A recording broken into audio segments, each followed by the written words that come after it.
Hi friends, आज मैं एक एंटी फंगल ऑइंटमेंट का रिव्यू करने जा रहा हूं। दांत, खाज, खुजली इत्यादि के निपटान के लिए इस मेडिसिन का इस्तेमाल किया जाता है। मैक्लिओड्स फार्मास्यूटिकल्स प्राइवेट लिमिटेड के द्वारा इसका प्रोडक्शन किया जाता है।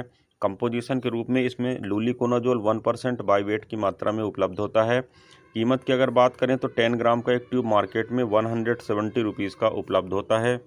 फ्रेंड्स, अगर अभी तक आपने मेरे चैनल को सब्सक्राइब नहीं किया है तो प्लीज़ चैनल को सब्सक्राइब कर लें। बेल आइकन को भी प्रेस करें ताकि आने वाले सारे वीडियोस के नोटिफिकेशंस आप तक आते रहें और आप मेरा कोई भी वीडियो को मिस ना करें। अगर आपने इस प्रोडक्ट को या इस ऑइंटमेंट को इस्तेमाल किया है तो आपके क्या एक्सपीरियंसेस रहे हैं, कमेंट सेक्शन पर ज़रूर शेयर करें। आइए फ्रेंड्स, देखते हैं इस प्रोडक्ट के वैकल्पिक ब्रांड्स के बारे में। तो फ्रेंड्स, लूलिकैन क्रीम, जिसे ग्लेनमार्क फार्मास्यूटिकल्स लिमिटेड के द्वारा बनाया जाता है। लूलिफिन क्रीम, जिसे सन फार्मास्यूटिकल इंडस्ट्रीज लिमिटेड के द्वारा बनाया जाता है। लूलिबिट क्रीम, जिसे मैनकाइंड फार्मा लिमिटेड के द्वारा बनाया जाता है। और लूलिमैक क्रीम, जिसे मैक्लिओड्स फार्मास्यूटिकल्स प्राइवेट लिमिटेड के द्वारा बनाया जाता है।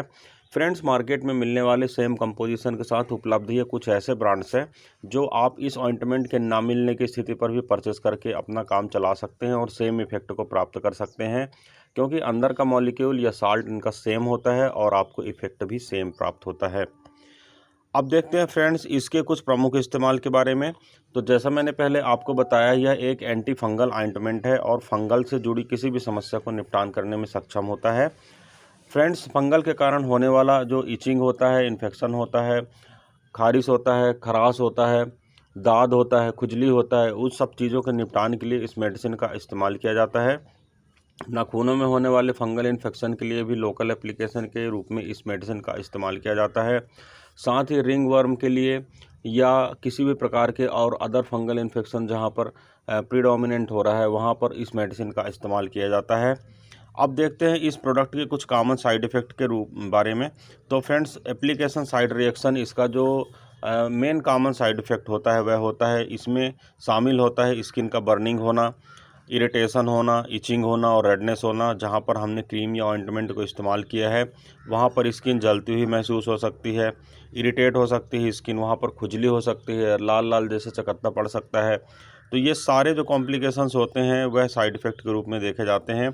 इसके साथ ही स्किन का ड्राई हो जाना, स्किन का उखड़ना या उसके फ्लैक्स जैसे निकलना और स्किन पर ब्लिस्टर्स का बनना, इसके कुछ कॉमन साइड इफ़ेक्ट के रूप में देखे गए हैं। अब देखते हैं फ्रेंड्स यह मेडिसिन को इस्तेमाल कैसे करना चाहिए। तो फ्रेंड्स, नियरली ऑल वीडियोस में मैं आपको बताता हूं कि मेडिसिन को डॉक्टर की एडवाइस पर ही इस्तेमाल करना चाहिए। सेल्फ मेडिसिन को यूज नहीं करना चाहिए, यह घातक हो सकता है, नुकसानदायक हो सकता है। सबसे पहले तो मैं यह बता दूं फ्रेंड्स कि डॉक्टर के द्वारा बताई गई खुराक और अवधि के अनुसार आपको मेडिसिन का इस्तेमाल करना चाहिए। यह मेडिसिन एक्सटर्नल यूज के लिए है, बाहरी इस्तेमाल के लिए है। इंटरनल पार्ट पर इस मेडिसिन का इस्तेमाल नहीं करना चाहिए। इस्तेमाल करने से पहले आपको सारे डायरेक्शंस मेडिसिन पर लिखे हुए जो उसके कर्टन होता है उस पर जो सारे डायरेक्शंस लिखे होते हैं उन्हें पढ़ना चाहिए। इसके लेवल की जाँच करना चाहिए, एक्सपायरी डेट की जाँच करना चाहिए। एप्लीकेशन आप जब कर रहे हो तो जिस स्थान पर भी कर रहे हो तो आपको उस प्रभावित हिस्से को साफ़ करना चाहिए प्रॉपरली, उसके बाद ड्राई करना चाहिए, इसके बाद ही मेडिसिन को इस्तेमाल करना चाहिए। अपने हाथों को मेडिसिन को इस्तेमाल करने के पश्चात धो लेना चाहिए, लेकिन अगर आपके हाथ में इन्फेक्शन हो तो फिर उसे रहने देना चाहिए।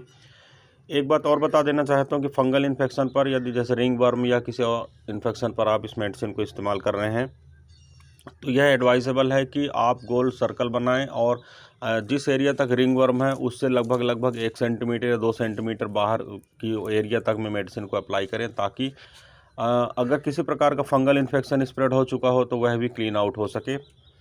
अब देखते हैं फ्रेंड्स कि यह मेडिसिन काम कैसे करती है। तो फ्रेंड्स, यह एक एंटी फंगल मेडिसिन है, यह तो मैंने पहले आपको बता ही चुका हूँ। यह त्वचा के संक्रमण का इलाज करता है अगर फंगल इन्फेक्शन के कारण वह प्रभावित हो गया है तो।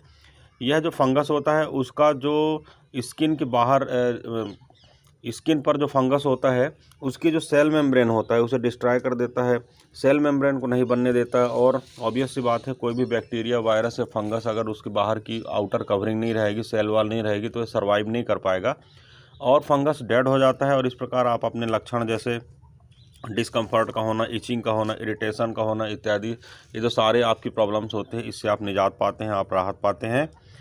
अब देखते हैं फ्रेंड्स इसके कुछ और स्पेसिफिक फीचर्स के बारे में।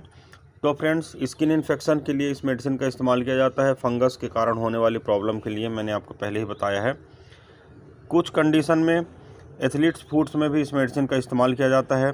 अगर पैर में आपको फंगस इन्फेक्शन हो गया है या हाथ में हो गया है तो आपको यह सलाह दी जाती है कि आप अपने उस स्थान को ड्राई रखें, तो आपको जल्दी आराम लगेगा। स्पेसिफिक रूप से ऐसे एरिया जो नाखून के संपर्क में रहते हैं, जैसे फिंगर्स हो गए या पैर के नाखून हो गए, ऐसे जगहों में संक्रमण होने के चांस ज़्यादा रहते हैं। इसलिए आपको ऐसी जगहों को सूखा रखना चाहिए और क्लीन करके रखना चाहिए।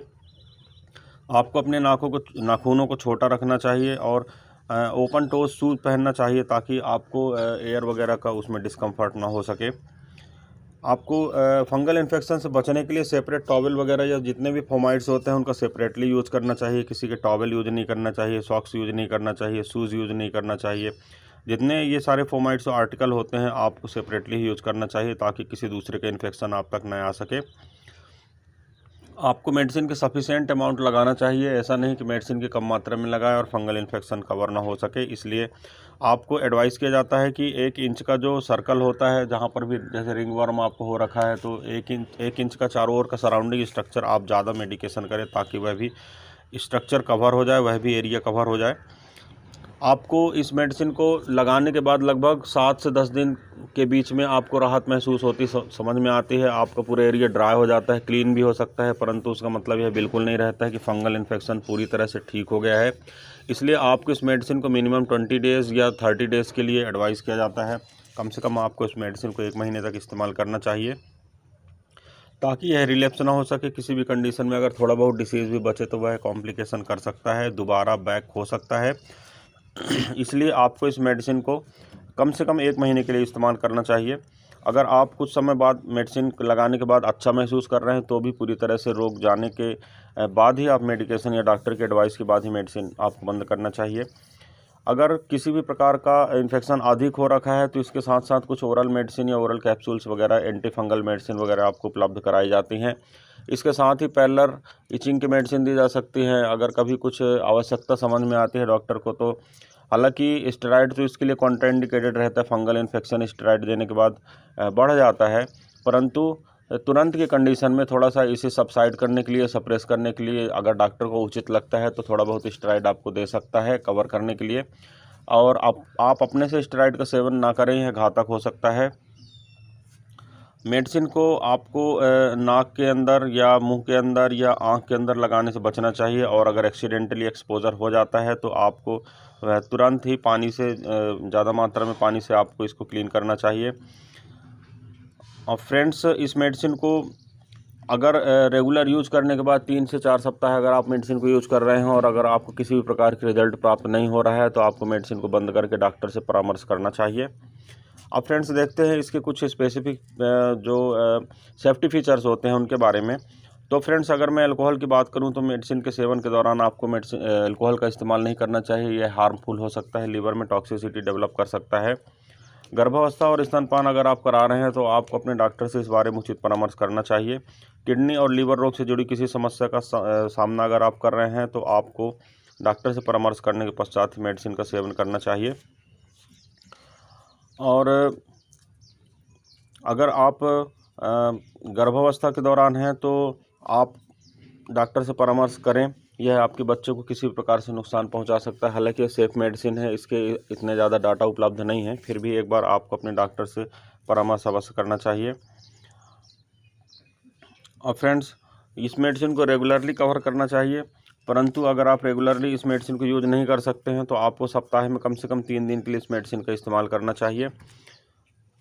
पैर के उंगलियों के बीच एथलीट फुट के इलाज करने के लिए कम से कम 4 सप्ताह के ड्यूरेशन लगता है। कुछ रोगियों में जैसे कि जॉकिच वगैरह या दाद वगैरह के निपटान के लिए इस मेडिसिन को लगभग 6 सप्ताह तक का भी समय लग सकता है। किसी विशेष हार्ड परिस्थिति में इस मेडिसिन को यूज़ करने में लगभग 2 महीने का भी समय, यानी लगभग 60 दिन का भी समय लग सकता है। यह आप डॉक्टर से सजेस्ट करें, इसके बाद ही मेडिसिन का इस्तेमाल करें। कंटेनर को जिस कंटेनर में मेडिसिन आई है उसमें आपको इसको बंद करके रखना चाहिए। बच्चों के पहुंच से दूर रखना चाहिए। ठंडे तापमान वाली जगह में यानी कमरे के अंदर रखना चाहिए। डायरेक्ट सनलाइट के संपर्क में मेडिसिन को नहीं रखना चाहिए। अतिरिक्त नमी, क्योंकि चूँकि फंगल इन्फेक्शन हो सकता है इसलिए इसे बाथरूम वगैरह एरिया में नहीं रखना चाहिए ताकि वहाँ पर नमी ज़्यादा रहती है और किसी भी प्रकार का फंगल इन्फेक्शन वहाँ पर स्प्रेड हो सकता है। तो फ्रेंड्स, ये था एक छोटा सा रिव्यू मेडिसिन के ऊपर। ये सारी जानकारी जो मैंने आपको दिया है, यह केवल आपकी ये जो सारा विवरण मैंने आपको दिया है केवल आपकी जानकारी के लिए है। किसी भी स्थिति में मेरे वीडियो के आधार पर आप मेडिसिन का उपयोग ना करें, यह हार्मफुल हो सकता है। आप अपने डॉक्टर से मिलें, उचित परामर्श करें, इसके पश्चात ही मेडिसिन का यूज करें। फ्रेंड्स, इस वीडियो में बस इतना ही। किसी अन्य अच्छे हेल्थ रिलेटेड टॉपिक के साथ आपसे फिर मुलाकात करता हूँ। तब तक के लिए गुड बाय। आपका दिन शुभ हो। जय हिंद।